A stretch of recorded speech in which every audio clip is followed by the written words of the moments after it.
রমজান তো হলো কামাই মাস, আখেরাত কামানের মাস। আমরা রমজানে দৈনন্দিন প্রয়োজনের জিনিস যে বিক্রি করে তারা ব্যবসা করে। আমি জিজ্ঞাসা করলাম দাম কিরকম নেয়, হাসি দিয়া বলে তোমাকে মুফতির সার্টিফিকেট কে দিছে?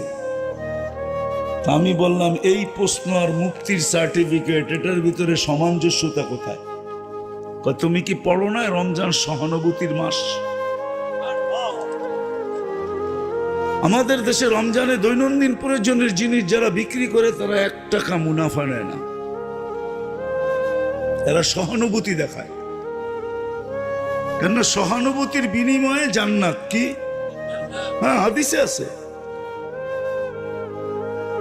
1 টাকা মুনাফা নেয় না। এবার দ্বিতীয়টা শোনেন, আরো মজার। যে বিক্রি করছে সে জান্নাতের আশায় 1 টাকা মুনাফা নেয় নাই।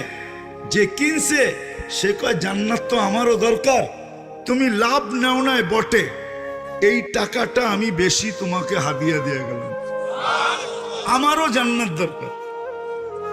এখন বলেন আমার দেশটা যদি এরকম হইতো কেমন হইতো? সুখ কেমন হইতো?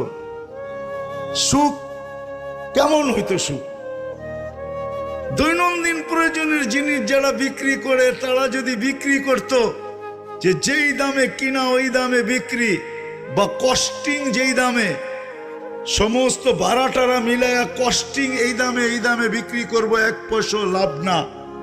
ক্রেতা যদি এই কথা মনে করত যে আমারও জান্নাত দরকার, আমি তোমাকে লাভ দিব না কিন্তু কিছু বেশি তোমাকে হাদিয়া দিব,